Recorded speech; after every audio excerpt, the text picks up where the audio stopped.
प्रिय दर्शकों, आप सभी को नवरात्रि की हार्दिक शुभकामना। आज हम नवरात्रि की दूसरे दिन की कथा माँ ब्रह्मचारिणी की सुनेंगे।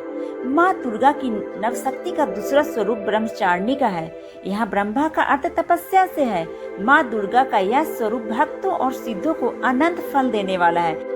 कथा के अनुसार पूर्व जन्म में इस देवी ने हिमालय के घर पुत्री के रूप में जन्म लिया था और नारद जी के उपदेश से भगवान शंकर को पति के रूप में प्राप्त करने के लिए घोर तपस्या की थी। इस कठिन तपस्या के कारण उन्हें तपस्चारिणी अर्थात ब्रह्मचारिणी नाम से अभिहित किया गया।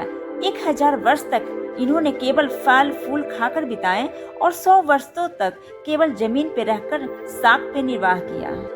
कुछ दिनों तक कठिन उपवास रखें और खुले आकाश के नीचे वर्षा और धूप के घोर कष्ट सहें। 3000 वर्षों तक टूटे हुए बिल्व पत्र खाएं और भगवान शंकर की आराधना करती रहें। इसके बाद तो उन्होंने सूखे बिल्व पत्र खाना भी छोड़ दिया। कई हजार वर्षों तक निर्जल और निराहार रहकर तपस्या करती रही। पत्तों को खाना छोड़ देने के कारण ही इनका नाम अपर्णा पड़ा।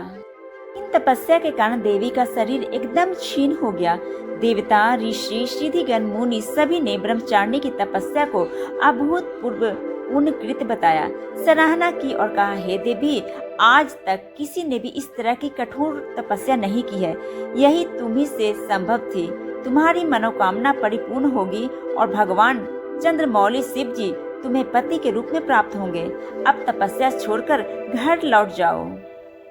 जल्द ही तुम्हारे पिता तुम्हें बुलाने आ रहे हैं। इस देवी की कथा का सार यह है कि जीवन में चाहे कितनी भी कठिन परिस्थिति क्यों न हो, कितने भी संघर्ष क्यों न हो, पग पग पे तूफान और आंधी क्यों न चले, हमें अपने मन को विचलित नहीं होने देना चाहिए। माँ ब्रह्मचारिणी देवी की कृपा से सर्व सिद्धि प्राप्त होती है। दुर्गा पूजा के दूसरे दिन देवी के इस स्वरूप की उपासना की जाती है।